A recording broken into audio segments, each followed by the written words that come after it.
فرزند زہرا یہ حالات برے ہیں۔ کاشانۂ بصیرت ایک ایسا مکمل یوٹیوب چینل جس پر محروم بصارت کے لیے بالخصوص اور تمام افراد کے لیے بالعموم سینکڑوں کی تعداد میں اسلامی کتب دستیاب ہیں۔ لہذا گزارش ہے کہ آپ اپنی ذمہ داری نبھاتے ہوئے کاشانۂ بصیرت کو سبسکرائب کرنے کے ساتھ ساتھ بیل آئیکن کو پریس کیجیے تاکہ آپ علم کے حصول کے ساتھ ساتھ مذہب اہل بیت کی اشاعت میں بھی اہم کردار ادا کرتے رہیں۔ کاشانۂ بصیرت، کاشانۂ بصیرت، کاشانۂ بصیرت۔ فرزند زہرا یہ حالات برے ہیں۔ السلام علیکم ورحمۃ اللہ وبرکاتہ۔ سامعین، آپ سماعت فرما رہے ہیں منادی توحید حضرت آیت اللہ عظمیٰ محمد تقی بہجت کے حالات اور واقعات پر مبنی کتاب۔ مترجمین ہیں مولانا ذوالفقار علی سعیدی سولنگی اور عطا تراب صاحب۔ آج ہم آپ کے سامنے اس کی چوتھی ریکارڈنگ پیش کر رہے ہیں، صفحہ نمبر 81۔ تیسری فصل کا آغاز ہو رہا ہے۔ عنوان ہے با کمال عارف شیخ مرتضیٰ طالقانی کی کچھ یادیں۔ صفحہ نمبر 82۔ تنہائی پسند کو سیر و تماشا کی کیا ضرورت ہے؟ جب کوچہ جانا موجود ہے تو صحرا کی کیا ضرورت ہے؟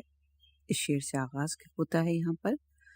جن شخصیات کے نورانی محضر اور الہی معرفت سے آقا بہجت بہرامند ہوئے، ان میں سے ایک عالی مرتبت عارف آقا شیخ مرتضیٰ طالقانی تھے، جنہیں اس کتاب کے افق کا ستارہ جانیے۔ ان کی مختصر یادوں یا یوں کہیے کہ ان کی زندگی پر ایک طائرانہ نظر از حد ضروری ہے۔ عارف باللہ شیخ مرتضیٰ طالقانی نجفی 1274 ہجری میں طالقان کے ایک گاؤں دیزان میں آنکھ کھولی۔ آپ نے یہیں لکھنا پڑھنا سیکھنے کے بعد مقدمات کی تعلیم کا آغاز کیا۔ پھر 1295 ہجری میں عین جوانی کے عالم میں تہران ہجرت کی اور وہیں مقدمات اور سطح کو پایہ تکمیل تک پہنچایا اور عقلی علوم کے حصول کا آغاز کر دیا۔ شیخ عارف نے 7 سال تک حوزہ تہران کے 3 نامور اساتذہ مرحوم مرزا مسیح طالقانی، متبحر حکیم مرزا ابوالحسن جلوہ اور حکیم آغا شیخ محمد رضا قمشائی سے عقلی اور نقلی علوم اور سطوح عالیہ کا کچھ حصہ پڑھا۔ اس کے بعد مزید علم و فضل کے لیے آپ نے 1302 ہجری میں حوزہ علمیہ اصفہان کا رخ کیا اور 1317 ہجری تک وہیں قیام کیا اور وہاں کے نامی گرامی اساتذہ جیسے محمد باقر درچائی اصفہانی 1342 ہجری، مرزا ابوالمعالی گلباسی 1315 ہجری، شیخ عبدالحسین محلاتی 1323 ہجری، مرزا محمد ہاشم چہارسوقی 1318 ہجری، مرزا بدی 1332 ہجری، معرفت الہی سے بہرامند آخوند ملا محمد کاشی 1332 ہجری اور مرزا جہانگیر خان 1328 ہجری سے عقلی اور نقلی علوم میں فیضیاب ہوئے۔ بالخصوص عارف حکیم مرزا جہانگیر خان قشقیائی اور آخوند ملا محمد کاشی سے معنوی اور سلوک اللہ کی منزل طے کرنے میں رہنمائی لی۔ فقہ میں آپ نے جیت اساتذہ جیسے آقا نجفی مسجد شاہی اصفہانی، آقا سید محمد باقر درچائی، علامہ گزی اور شیخ مرتضیٰ دیزی اصفہانی سے کسب فیض کیا۔ 1317 ہجری میں آپ نے نجف اشرف کا رخ کیا اور محقق خراسانی صاحب عروۃ الوثقی اور نجف کے دوسرے بزرگ اساتذہ کے دروس میں شریک ہوئے اور اجتہاد کے مرتبے پر فائز ہوئے۔ عارف الہی شیخ مرتضیٰ طالقانی اپنے زمانے کے اولیاء میں سے تھے۔ انہوں نے نوافل اور مستحبات کی ادائیگی کی بھی خصوصی پابندی کی اور یاد الہی میں مستغرق ہو گئے۔ بہت زیادہ گریہ کنا اور اہل سوز و گداز تھے۔ یہ فرزانہ روزگار شخصیت تنہائی پسند تھی اور لوگوں کی آمد و رفت سے خوش نہیں ہوتے تھے۔ وہ نجف میں اپنی ہستی میں غرق رہتے اور تعلیم اور تعلم میں مشغول رہتے۔ وہ اپنے مدرسے سے امیر المومنین کے حرم اور بعض ضروری جگہوں کے علاوہ کہیں نہیں جاتے تھے۔ اگر کوئی طالب علم آپ سے کوئی کتاب تدریس کرنے کی درخواست کرتا تو آپ راضی ہو جاتے اور ابتدائی کتابوں سے لے کر اعلیٰ کتابوں تک سب ہی کی تدریس کرتے تھے۔ آپ اپنے خطوط کے آخر میں جو مہر لگاتے اس پر نقش کندہ تھا، خدایا مرتضیٰ کو لو آگ سے نجات فرما۔ آپ سے ایسے حالات اور واقعات اور حکایات منسوب اور منقول ہیں جو آپ کے روحانی اور معنوی پہلوؤں کو خوب اجاگر کر سکتے ہیں۔ لہٰذا ہم چند حکایات سے آپ کی مبارک شخصیت کی معرفت کے لیے استفادہ کرتے ہیں۔ استاد محمد تقی جعفری جو کہ آپ کے شاگردوں میں سے تھے بیان کرتے ہیں، آقا شیخ محمد طالقانی فرماتے تھے، میں ایک مدت طالقان میں ریوڑ چرایا کرتا تھا۔ ایک دن میں نے تلاوت قرآن کی آواز سنی۔ اس دل نشین آواز نے مجھے جھنجھوڑ کے رکھ دیا اور میں نے اپنے خدا سے عرض کیا، تو نے ہمارے لیے اپنا خط ارسال کیا ہے اور میں ساری زندگی اس سے غافل رہوں۔ میں اسی وقت ریوڑ کو لے کر گاؤں واپس آ گیا اور تمام بھیڑوں کو ان کے مالکوں کے حوالے کر کے سفر کی تیاری شروع کر دی تاکہ اصفہان جا کر سلسلہ تعلیم آگے بڑھاؤں۔ 5 سال تک اصفہان میں تحصیل علم کے بعد میں نجف چلا گیا اور کچھ عرصے آخوند خراسانی کے درس میں شرکت کے بعد مجھے محسوس ہوا کہ اب درس میرے لیے بے فائدہ ہے۔ صفحہ نمبر 86، عنوان مرتضیٰ۔ آگے سوالیہ نشان ہے۔ عالموں اور عارفوں کی زندگی پر تحقیق کرنے والے ایک محقق کا کہنا ہے کہ میں نے معتبر اور موثق ذریعے سے سنا، عارف الہی شیخ مرتضیٰ طالقانی کسی مسئلے پر غصے میں آ گئے اور حوزہ علمیہ نجف کے ایک طالب علم پر برس پڑے۔ بعد میں آپ کو احساس ہوا کہ میں نے غلطی کی ہے۔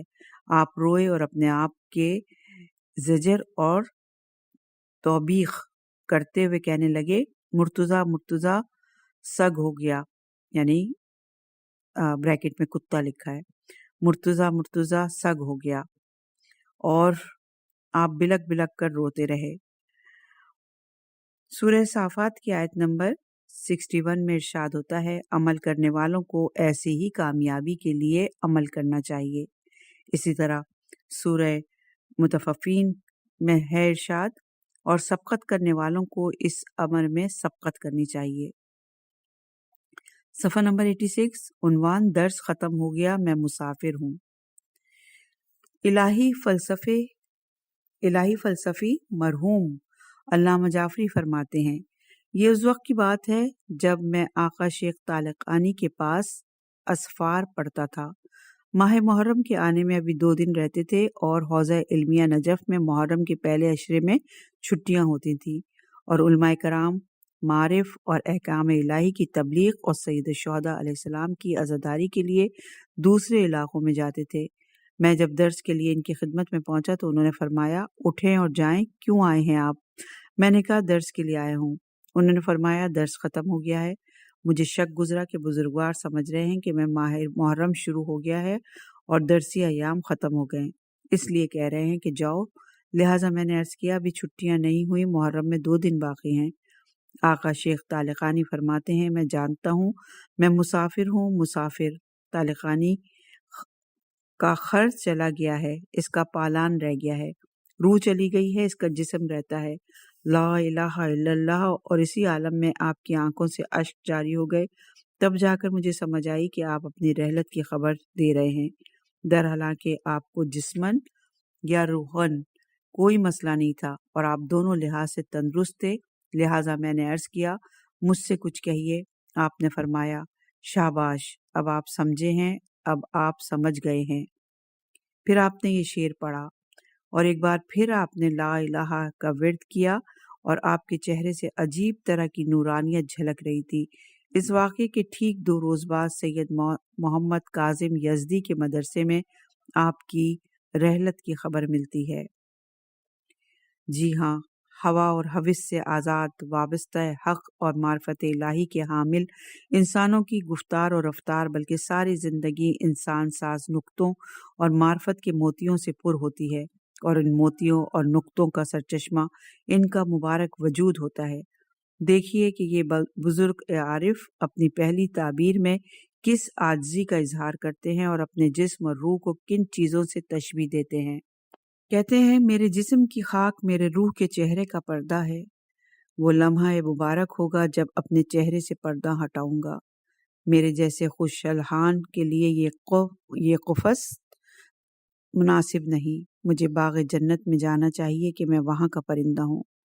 اور دوسری تعبیر میں کس قدر جھنجھوڑنے والی بات کی کہ جیسے کہ اس آیت شریف میں سلوک اللہ کے مراحل میں استقامت پر زور دے رہی ہے۔ اللہ سبحانہ و تعالی رسول اکرم صلی اللہ علیہ وآلہ وسلم سے ارشاد فرماتا ہے سورہ ہود کی آیت نمبر 112 میں، جیسا کہ آپ کو حکم دیا گیا ہے کہ آپ اور وہ لوگ بھی جو آپ کے ساتھ اللہ کی طرف پلٹ آئے ہیں ثابت قدم رہیں۔ ان دونوں نصیحتوں اور زبان پر کلمہ توحید جاری کرنے سے اس خدا شناس ہستی کی مانوی زندگی اور اس کے در پردہ راز آشکار ہوتے ہیں کہ اس ہستی کا تمام وجود توحید اور اس کے ساتھ گہرے تعلق میں ڈوبا ہوا ہے۔ اور اسی طرح یہ رسول اکرم صلی اللہ علیہ وآلہ وسلم کی اس حدیث کی پیروی بھی ہے جس میں آپ فرماتے ہیں جس کا آخری کلام لا الہ الا اللہ ہو وہ جنتی ہے۔ صفحہ نمبر 90۔ عنوان ہے حضرت علی علیہ السلام سے محبت کی درخواست۔ حاج ہادی خان سنمی، دوبارہ نام لیتے ہیں، حاج ہادی خان سنمی ابھری نقل فرماتے ہیں میں مقدس مقامات کی زیارت کے لیے عراق گیا اور چند روز حضرت علی علیہ السلام کی زیارت کے لیے نجف میں مقیم رہا۔ اس دوران مجھے کوئی بھی ایسا نہیں ملا جس سے درد دل بیان کروں تاکہ مجھے کچھ سکون ملے۔ ایک دن حضرت علی علیہ السلام کے حرم مطہر میں جا کے بیٹھا رہا اور آخرکار مولا سے عرض کیا، مولا جان، میں آپ کا مہمان ہوں اور چند روز سے نجف میں مارا پھر رہا ہوں، کوئی پرسان حال نہیں۔ آپ کے کرم کے صدقے یوں میں حرم سے باہر آ جاتا ہوں اور غیر ارادی طور پر ایک بازار کا نام ہے مووش نامی بازار میں داخل ہو جاتا ہوں اور مرحوم سید محمد کاظم یزدی کے مدرسے کی طرف چل پڑتا ہوں۔ مدرسے کے صحن میں ایک کمرے کے سامنے پائیدان پر بیٹھ جاتا ہوں۔ کچھ ہی دیر میں ظہر کا وقت ہو جاتا ہے۔ دیکھتا ہوں کہ دوسری منزل پر واقع سامنے والے کمرے سے ایک خوبصورت حشاش وشاش زندہ دل شیخ نکلتے ہیں اور سیدھا مدرسے کی چھت پر جا کر اذان دیتے ہیں اور واپس آ جاتے ہیں۔ جب وہ کمرے میں داخل ہونے لگتے ہیں تو میری نظریں ان کے چہرے پر پڑتی ہیں تو دیکھتا ہوں کہ اذان کے نتیجے میں ان کے چہرے کے دونوں اطراف نور کے دو ٹکڑوں کی طرح دمک رہے ہیں۔ وہ کمرے میں داخل ہو کر دروازہ بند کر لیتے ہیں۔ میری آنکھوں میں آنسو آ جاتے ہیں اور میں مولا سے عرض کرتا ہوں، یا امیر المومنین، اتنے دنوں بعد کوئی نیک صورت انسان ملا لیکن اس نے مجھ سے بے اعتنائی برتی ہے۔ اسی وقت کمرے کا دروازہ کھلتا ہے اور وہ شیخ عالم میری طرف دیکھ کر اشارہ کرتے ہیں کہ اوپر آ جاؤ۔ میں وہاں سے اٹھ کر دوسری منزل پر اس کے کمرے میں جاتا ہوں۔ ہم دونوں گلے ملتے ہیں، تھوڑی دیر گریہ کرتے ہیں اور پھر تھوڑی دیر بعد چپ بیٹھ کر ایک دوسرے کو دیکھتے رہتے ہیں اور پھر جدا ہو جاتے ہیں۔ اس روشن ضمیر شیخ کا نام، جو کہ روحانی کمالات کے حامل تھے، شیخ مرتضیٰ طالقانی تھا۔ صفحہ نمبر 92۔ عنوان ہے آخری رات ہے غنیمت ہے۔ عارف طالقانی نے اپنی رحلت کی رات مدرسے کے سارے طلباء کو اپنے کمرے میں بلا لیا تھا اور خود بہت خوش تھے اور سب سے ہنسی مذاق کر رہے تھے اور قہقہ آور قسم کے لطائف سنا رہے تھے۔ جب مدرسے کے طلباء اٹھ کر جانا چاہتے تھے تو شیخ طالقانی کہتے ہیں، ایک رات ہے غنیمت ہے۔ مدرسے کے خادم کا کہنا ہے کہ جس صبح شیخ کی رحلت ہوئی اس سے ایک دن پہلے مدرسے کے صحن میں بوقت عصر میرا اور شیخ کا آمنا سامنا ہوا۔ شیخ کہنے لگے، آج رات جب تم سو کر اٹھو گے اور حوض کے کنارے آ کے وضو کر رہے ہوگے، اعلان ہوگا کہ شیخ مرتضیٰ مر گیا ہے۔ خادم کہتا ہے کہ میں بالکل نہیں سمجھ سکا کہ وہ کیا کہنا چاہتے ہیں اور میں نے ان کی ساری بات کو مذاق سمجھا۔ لیکن اگلے دن صبح سویرے فجر کے وقت شیخ نے مدرسے کی چھت پر اذان دی اور نیچے اپنے کمرے میں آ گئے اور طلوع آفتاب سے پہلے اپنے کمرے سے باہر نہیں آئے۔ چونکہ شیخ مرتضیٰ کی عادت تھی کہ وہ ہر صبح طلوع آفتاب سے پہلے مدرسے کے صحن میں چہل قدمی کرتے تھے، لیکن اس صبح باہر نہیں آئے۔ لہٰذا طلبہ ان کے کمرے میں گئے تو کیا دیکھتے ہیں کہ شیخ طالقانی قبلہ رو لیٹے ہیں اور جان مالک حقیقی کے سپرد کر چکے ہیں۔ طلبہ چیختے ہیں کہ شیخ طالقانی مر گئے ہیں۔ اس وقت مجھے وضو کے دوران یاد آتا ہے کہ شیخ کی کل عصر کے وقت کی باتیں مذاق نہیں بلکہ حقیقت تھی۔ آیت اللہ بہجت کے ایک قریبی ساتھی کا کہنا ہے کہ علامہ محمد تقی جعفری نے اپنے انتقال سے کچھ ماہ پہلے آپ کے نام ایک خط میں خط لانے والے کا تعارف کراتے ہوئے کہا کہ یہ شیخ مرتضیٰ طالقانی کے حالات و واقعات کی جمع آوری کر رہے ہیں۔ آغا بہجت سے شیخ مرتضیٰ طالقانی کے بارے میں معلومات فراہم کرنے کا تقاضا کیا تھا۔ یہ خط آقا بہجت کو مرحوم علامہ جعفری کے انتقال کے بعد ملتا ہے۔ آپ اس شخص سے معذرت کرتے ہوئے انکار کر دیتے ہیں۔ اس شخص کے جانے کے بعد معلومات کی فراہمی سے انکار کی وجہ بتاتے ہوئے آپ نے فرمایا، یہ میرا نام بھی لکھنا چاہ رہے تھے، میں نہیں چاہتا کہ خاکسار کا نام بھی نشر ہو۔ پھر جب مرحوم شیخ مرتضیٰ طالقانی کے بارے میں پوچھا گیا تو آپ نے فرمایا، میں شیخ بزرگوار کی رحلت کی رات آدھی رات کے بعد ان کے کمرے میں تھا۔ شیخ بہت حشاش بشاش تھے اور انہوں نے بہت سے مطالب بیان کیے۔ آپ کہہ رہے تھے صبح منادی ہوگی کہ شیخ گزر گیا ہے۔ پھر کہا یہ مسلمانوں کا شہر ہے، لوگ کفن اور دفن اور تشییع جنازہ کے بعد مجھے دفن کر دیں گے۔ میرا اور ان کا کمرہ ساتھ ساتھ تھا اور ان کی آواز مجھے میرے کمرے میں سنائی دے رہی تھی۔ اس رات آپ نے بہت باتیں کی۔ نیز آقا بہجت نے یہ بھی بتایا کہ وہ خواب میں ایک پورا درس پوری صحت اور پوری وضاحت کے ساتھ بیان کرتے تھے، صرف جاگتے وقت چند لفظ غیر واضح ہو جاتے تھے۔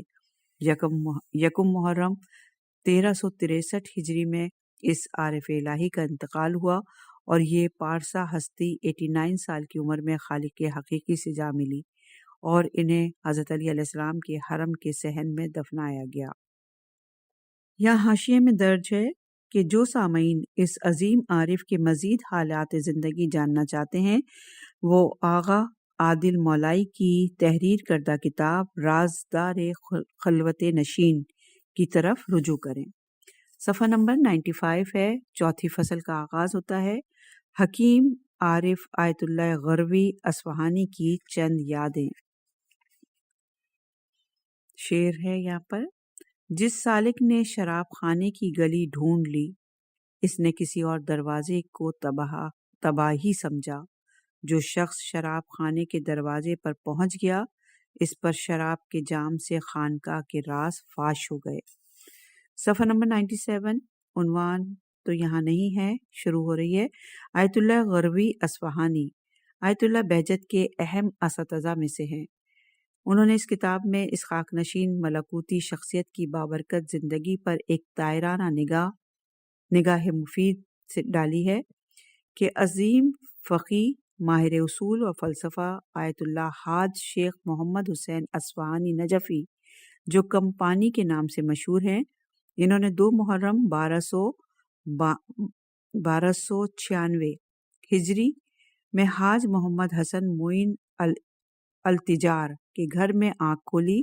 آیت اللہ سید محمد حسین تہرانی ان کی زندگی کے حالات شیخ آقا بزرگ تہرانی سے کچھ اس طرح نقل کرتے ہیں، انہوں نے مقدمات کے بعد آیات اعظام سید محمد فشار کی اصفہانی، شیخ آقا رضا ہمدانی اور شیخ محمد کاظم خراسانی وغیرہ سے فقہ اور اصول کی تعلیم حاصل کی اور آخر میں آخوند مولا محمد کاظم کے درس میں شرکت کرتے تھے اور 13 سال تک اس سے استفادہ کرتے رہے، حتیٰ کہ علم فقہ میں نمایاں حیثیت اور فضل و کمالات سے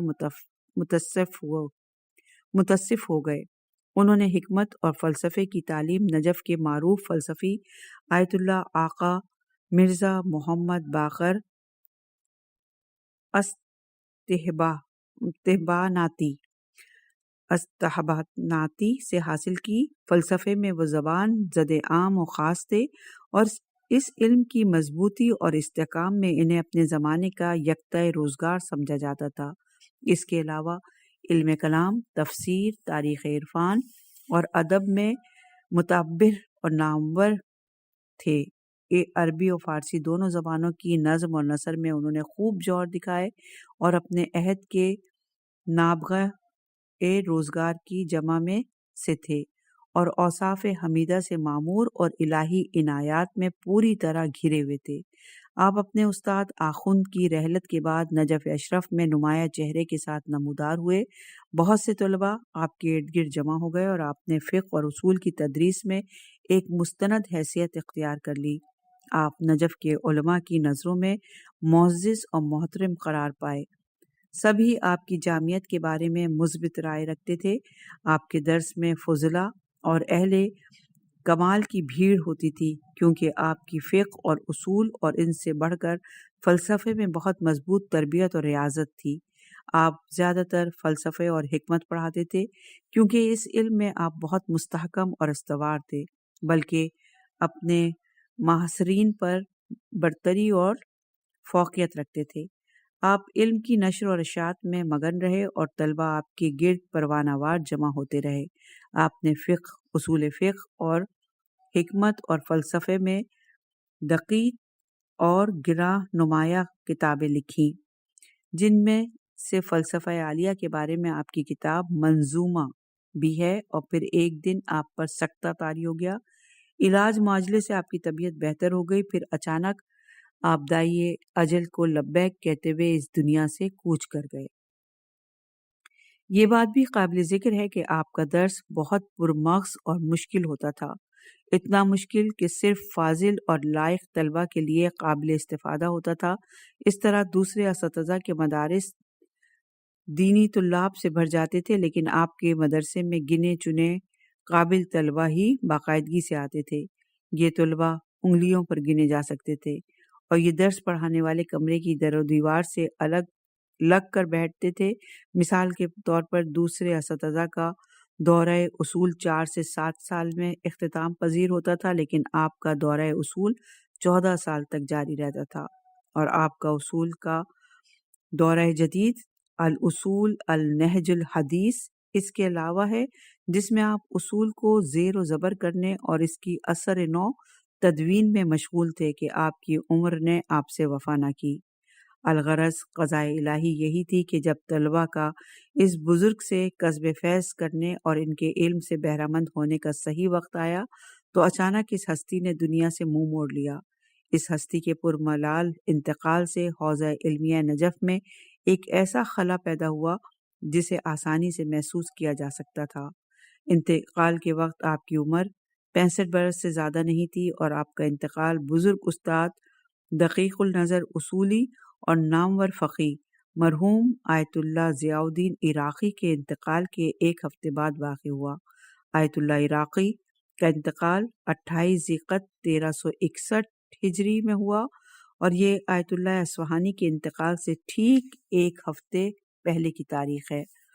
آیت اللہ مرحوم عراقی کے انتقال کے بعد حوزہ علمیہ نجف اس علمی ستون سے محروم ہو چکا تھا، اور سب کی امید بھری نظریں مرحوم غروی اصفہانی پر لگی تھیں، لیکن طلوع آفتاب کے ساتھ ہی حضرت علی کرم اللہ وجہہ کے صحن کے مینار سے مرحوم اصفہانی جہان فانی سے کوچ کر جانے کی آواز بلند ہوئی۔ سند السالکین جمال العارفین آیت اللہ عظمی آقا سید جمال الدین گل پائیگانی نقل کرتے ہیں کہ مرحوم آیت اللہ ضیاء الدین عراقی کے انتقال کے بعد حوزہ علمیہ نجف کی ریاست اور تدریس آیت اللہ حاج شیخ محمد حسین اصفہانی کے نام ہوئی، اور کسی کو ان کی وفات کا ذرہ برابر بھی احتمال نہیں تھا۔ مرحوم عراقی کے انتقال کے 1 ہفتے بعد جب تہجد کی نماز میں مشغول تھا تو نماز وتر کے قنوت میں بیداری کے عالم میں نے مشاہدہ کیا کہ آقا ضیاء الدین عراقی خچر پر سوار ہو کر آئے اور حاج شیخ محمد حسین کے گھر میں داخل ہو گئے۔ مرحوم گل پائیگانی کہتے ہیں، مجھے یقین ہو گیا کہ آقا حاج شیخ محمد حسین وفات پا گئے ہیں، اور جب طلوع آفتاب کے وقت حرم امیر المومنین کے مینار سے اعلان کیے جانے کی آواز سنائی دی تو میں نے گھر والوں سے کہا اعلان سنیں، ہو نہ ہو یہ حاج شیخ محمد حسین کے انتقال کا اعلان ہے۔ چنانچہ جب گھر والوں نے کان دھرے تو سنا کہ آیت اللہ حاج شیخ محمد حسین کے انتقال اور لوگوں کو ان کے تشییع جنازہ اور نماز جنازہ کا اعلان ہو رہا ہے۔ بہرحال مرحوم حاج شیخ محمد حسین مراقبے، سکوت اور محاسبے کے پابند تھے، غور و فکر میں غرق رہتے، کم بات کرتے، علماء کی محفل و مجالس میں جہاں بحث شروع ہو جاتی آپ خاموش رہتے، مجالس میں جہاں خالی جگہ ملتی وہیں بیٹھ جاتے۔ آپ بہت منکسر المزاج، خوش اخلاق اور پرسکون شخصیت کے مالک تھے۔ آپ کو اپنے والد سے جو کاظمین کے مشہور تاجر اور سرمایہ دار تھے بہت کچھ ورثے میں ملا، لیکن آپ نے سب فقراء اور طلاب میں تقسیم کر دیا اور آپ کے پاس کچھ نہیں بچا تھا، بلکہ کہتے ہیں کہ آخری عمر میں آپ کو تنگ دستی کا سامنا تھا، لیکن آپ خوش دل، مسکراتے چہرے اور قلب استوار کے حامل تھے، اور آپ کی روحانیت اور الہی عنایات کی عکاسی کرتی ہے۔ نجف اشرف کے ایک عالم جناب حاج سید محمد رضا خلخلائی نقل کرتے ہیں کہ ایک دن میں حوش کے بازار، یہاں پہ وہ اسی بازار کا نام ہے اور واضح لکھا ہوا ہے، حوش کے بازار گیا اور دیکھا کہ آقا حاج شیخ محمد حسین گلی کے درمیان زمین پر جھکے بکھرے ہوئے پیازوں کو اکٹھا کر رہے ہیں اور مسکراتے بھی جا رہے ہیں۔ میں نے آگے بڑھ کر سلام کیا اور پیاز اکٹھا کرنے میں ان کی مدد کی۔ آپ نے انہیں قبا کے ایک کونے میں سمیٹا اور گھر کی طرف جانے لگے۔ میں نے عرض کیا آقا آیت اللہ، واضح ہے کہ پیاز تو آپ کی قبا سے گرے ہیں، لیکن آپ کی ہنسی کی سمجھ نہیں آئی۔ آپ نے فرمایا جب میں جوانی میں حصول علم کے لیے نجف آیا تو میں پیسے والا تھا اور قیمتی لباس زیب تن کیے ہوئے تھا، اور میرے ہاتھ میں ایک قیمتی انگوٹھی اور مہنگی تسبیح تھی۔ ایک دن میں امیر المومنین علیہ السلام کے زری کے مقابل کھڑا زیارت میں مشغول تھا کہ میری تسبیح کا دھاگا ٹوٹ گیا اور تسبیح کے دانے حرم کی زمین پر بکھر گئے۔ یہ تسبیح اتنی قیمتی تھی کہ ہر دانہ 1 دینار کا تھا۔ میری عزت نفس بلکہ غرور نے گوارا نہیں کیا کہ میں جھک کر تسبیح کے دانے جمع کروں، یہ میرے لیے ناقابل برداشت تھا، لہٰذا میں نے تسبیح سے صرف نظر کیا۔ لیکن آج میں نے سبزی فروش سے پیاز خرید کر ابا کے کونے میں ڈال کر اس کو اطراف سے پکڑ لیا تھا اور گھر کے راستے میں تھا کہ اس جگہ چوراہے پہ بھیڑ کے درمیان ابا ایک طرف سے چھوٹ گئی اور پیاز چاروں طرف بکھر گئے، اور میں نے جھک کر زمین سے پیاز چن لیے۔ آج میرے لیے سب آسان و گوارا ہے اور اس سے میری عزت نفس پر حرف نہیں آتا، بس اسی لیے میں خوش ہو رہا تھا اور ہنس رہا تھا کہ مجھے اپنے کمزور ماضی سے مضبوط حال کی طرف آمد پر مسرت ہو رہی تھی۔ صفحہ نمبر 102، عنوان ہے بیداری سے بہتر عالم میں۔ مرحوم حاج شیخ محمد حسین اہل مکاشفہ تھے۔ ایک دن انہوں نے امیر المومنین علیہ السلام کے حرم مطہر میں طولانی سجدے کے عالم میں سید الشہداء کو دیکھا، جو ان سے کہہ رہے تھے یہاں لوگوں کی بھیڑ کے بیچ لمبے لمبے سجدے کرنا مناسب نہیں ہے، اس طرح کے اعمال تنہائی میں انجام دیے جانے چاہیے۔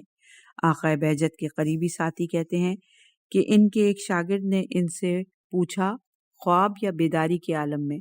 آقا بہجت نے فرمایا بیداری سے بہتر عالم میں۔ صفحہ نمبر 103، عنوان ہے آیت اللہ اصفہانی کا اساتذہ کا احترام۔ آیت اللہ اصفہانی کے ایک شاگرد آیت اللہ حسینی حمدانی نجفی کہتے ہیں مرحوم آیت اللہ حاج شیخ محمد حسین کا ایک واقعہ نقل کرنا خالص فائدہ نہ ہوگا تاکہ معلوم ہو کہ ہمارے بزرگ اپنے اساتذہ کا کتنا احترام کیا کرتے تھے۔ سن 1345 ہجری میں اصول کے درس کے دوران استحاب کے مسئلے پر بات ہو رہی تھی۔ جب آپ نے اس مسئلے کے بارے میں مرحوم آیت اللہ آخوند خراسانی کی رائے نقل کر رہے تھے تو اس رائے کو رد کرتے ہوئے آپ نے کہا یہ رائے وہم ہے، یہ کہہ کر آپ چپ ہو گئے اور درس ختم ہو گیا۔ ان کی عظمت کی بنا پر کسی نے نہ پوچھا کہ درس کیوں ختم ہو گیا۔ آپ نے خود ہی فرمایا ہم اپنے اساتذہ کی یوں بے احترامی کریں گے اور ان کی عزت اور عظمت کی پاسداری کے بجائے کم ظرفی کا مظاہرہ کریں گے تو اس کا مطلب ہے کہ ہم میں درس پڑھانے کی قابلیت نہیں ہے، ہمیں درس نہیں پڑھانا چاہیے۔ ہمارے اساتذہ شاگردوں کا بھی خاص خیال کرتے تھے اور ان کے ساتھ عجز اور انکساری سے پیش آتے تھے۔ کبھی بھی درس کے دوران شاگردوں کے سوالات اور اعتراضات کا اس طرح جواب نہیں دیتے تھے کہ تحقر کا باعث بنے۔ صفحہ نمبر 104 عنوان ہے آیت اللہ غروی کی اعمال اور عوارض پر خصوصی توجہ۔ حضرت آیت اللہ بہجت فرماتے ہیں مرحوم آقا کمپانی تمام مشکلات، علمی تدریسی اور تالیفی مصروفیات کے باوجود اکثر نوافل، دعائیں اور زیارات کو بجا لاتے تھے، حتیٰ کہ سفر میں بھی ان اعمال اور عبادات کو بجا لانے کی پوری کوشش کرتے تھے۔ آپ کی ہمیشہ کی دعاؤں میں ایک دعا یہ تھی کہ خدا سے یہی چاہتا ہوں کہ عمر کے آخری لمحات تک مجھے ان عبادات کی توفیق مرحمت فرمائے، کیونکہ مجھے نماز اور دعاؤں سے ہی لذت ملتی ہے اور انہی میں میرا دل لگتا ہے۔ آقا بہجت کہا کرتے تھے کبھی کبھی میں اس سوچ میں پڑ جاتا تھا کہ کیا ایسا ممکن ہے کہ انسان سے زیارت عاشورہ روزانہ کی بنیاد پر کبھی ترک نہ ہو، نوافل کو پابندی سے بجا لائے، حتیٰ کہ نماز جعفر تیار بھی پڑھے۔ آخر کبھی سفر میں یا کبھی کسی اور مشکل کی وجہ سے انسان چوک جاتا ہے، اور خاص طور پر بڑھاپے اور عمر کے آخری حصے میں تو ایسا ہونا زیادہ تر قیاس ہے۔ لیکن مرحوم گل کمپانی آخر تک اپنے اس نظام الاوقات پر کاربند رہے اور عاقبت کار آپ نماز کے دوران سجدے کی حالت میں تھے کہ آپ کی روح قفس عنصری سے پرواز کر گئی۔ آقا بہجت کے نزدیکی شاگرد آپ سے نقل کرتے ہیں کہ استاد سے درس شروع کرنے سے پہلے ہی دیکھا کرتا تھا کہ آپ گھر اور محفل میں زیر لب کسی ذکر میں مصروف رہتے ہیں۔ ان کے شاگردوں میں سے ایک شاگرد میرے دوست تھے جو استاد کو بہت پسند کرتے تھے اور لائق و محنتی تھے۔ آقا شیخ غلام حسین جو آیت اللہ سید علی خامنائی کے بہنوئی تھے اور جوانی میں انتقال کر گئے تھے، مجھے اگر استاد سے کچھ پوچھنا ہوتا تو میں انہی کے ذریعے پوچھتا، لہٰذا میں نے ان سے التماس کیا کہ استاد سے پوچھ کر بتائیں کہ کس ذکر میں مشغول رہتے ہیں۔ میرے اس دوست نے بعد میں مجھے بتایا کہ میں نے پوچھا تھا پر استاد نے نہیں بتایا، لیکن روزانہ 1000 مرتبہ سورہ قدر پڑھنے کی بہت تعریف اور تمجید کی ہے۔ آیت اللہ بہجت فرماتے ہیں کہ مجھے بہت حیرت ہوئی کہ ایک انسان اتنے علمی کارناموں، درسی اور فکری مصروفیات اور اتنی عبادات کے ساتھ اس ذکر میں مشغول رہتا ہے۔ بہت عجیب ہے، کتنی توفیق کی بات ہے کہ جس کا یقین کرنا ہی مشکل ہے، عمل تو درکنار ہے۔ صفحہ نمبر 105 عنوان ہے حاج شیخ محمد حسین تیار ہو جاؤ۔ حجت الاسلام آقا سید محمد رضا مہدی اپنے استاد آیت اللہ حاج سید یحییٰ مدرس یزدی سے نقل کرتے ہیں سن 1361 ہجری میں جب ہمارے استاد آیت اللہ آقا ضیاء الدین عراقی نے اس دنیا سے منہ موڑا تو حوزہ علمیہ نجف میں 3 روزہ تعطیلات کا اعلان کیا گیا۔ سوگ اور ایصال ثواب کی مجالس منعقد ہوئیں اور ان کی عزت اور عظمت کا بھرپور اعتراف کیا گیا۔ چند دن بعد ہم آیت اللہ کمپانی کے گھر گئے اور ان سے درخواست کی کہ درس شروع کریں، لیکن انہوں نے فرمایا سید یحییٰ میرا ارادہ تھا کہ آپ درس شروع کر دوں، لیکن حقیقت حال یہ ہے کہ آج صبح کی نماز کے بعد جب میں مناجات اور ذکر خدا میں مشغول تھا تو خواب اور بیداری کی درمیانی کیفیت میں نے دیکھا کہ مرحوم آقا ضیاء الدین عراقی میرے کمرے کے دروازے کے سامنے آ کر کھڑے ہو گئے ہیں اور کہہ رہے ہیں حاج شیخ محمد حسین تیار ہو جاؤ، آئندہ جمعرات تم ہمارے پاس آنے والے ہو، اور مجھے یقین ہے کہ یہ میری عمر کے آخری ایام ہیں، اور بالکل ایسا ہی ہوا۔ اس ہفتے کے آخر میں ان کا بغیر کسی بیماری کے انتقال ہو گیا۔ اسی بارے میں ایک اور واقعہ بھی منقول ہے اور وہ بھی بہت عجیب ہے۔ آیت اللہ آقا حاج سید مصطفیٰ صفائی خانساری آیت اللہ سید محمد ہاشمی گلپائیگانی سے نقل کرتے ہیں، آیت اللہ کمپانی کے انتقال کی رات میرے والد مرحوم آیت اللہ عظمیٰ سید جمال الدین گلپائیگانی نے مجھے آواز دی اور فرمایا، بیٹا ابھی ابھی مرحوم آقا ضیاء الدین عراقی آئے اور مجھ سے کہا آیت اللہ کمپانی ہمارے پاس آ گئے ہیں۔ میں نے کہا ابا جان، شیخ محمد حسین بالکل ٹھیک ٹھاک اور تندرست ہیں، چند ہی گھنٹے پہلے میں نے انہیں دیکھا ہے۔ فرمایا بیٹا آقا ضیاء نے آ کر مجھے یہ خبر دی ہے، آپ جائیں اور پتہ کر کے آئیں۔ میں گھر سے اس معاملے کی چھان بین کے لیے نکل ہی رہا تھا کہ مرحوم کے گھر سے نالہ و شیون کی آوازیں سنائی دینے لگی۔ میں فوراً ان کے سرانے پہنچا، دیکھا کہ دم توڑ چکے ہیں۔ میں یعنی مصنف کتاب ھذا نے بھی آیت اللہ حاج سید رضی شیرازی سے سنا ہے کہ مرحوم آیت اللہ عظمیٰ شیرازی بزرگ کے نواسوں میں سے ہیں، اور وہ فرماتے تھے کہ مرحوم آیت اللہ آقا جمال گلپائیگانی مرحوم کمپانی کے جنازے کی تشییع میں فرما رہے تھے۔ کل رات میں نے نماز وتر کے قنوت میں دیکھا کہ مرحوم آیت اللہ ضیاء عراقی آیت اللہ کمپانی کا ہاتھ تھامے ہوئے صاحب کفایت الاصول کے فرزند آیت اللہ مرزا مہدی کفائی کے گھر جاتے ہیں، اور اس سے بھی عجیب یہ ہے کہ ایک ہفتے کے بعد مرحوم کفائی نے بھی دنیا سے منہ موڑ لیا۔ چوتھی فصل ابھی جاری ہے، انشاءاللہ کہ اگلی ریکارڈنگ میں سے ہم مکمل کریں گے۔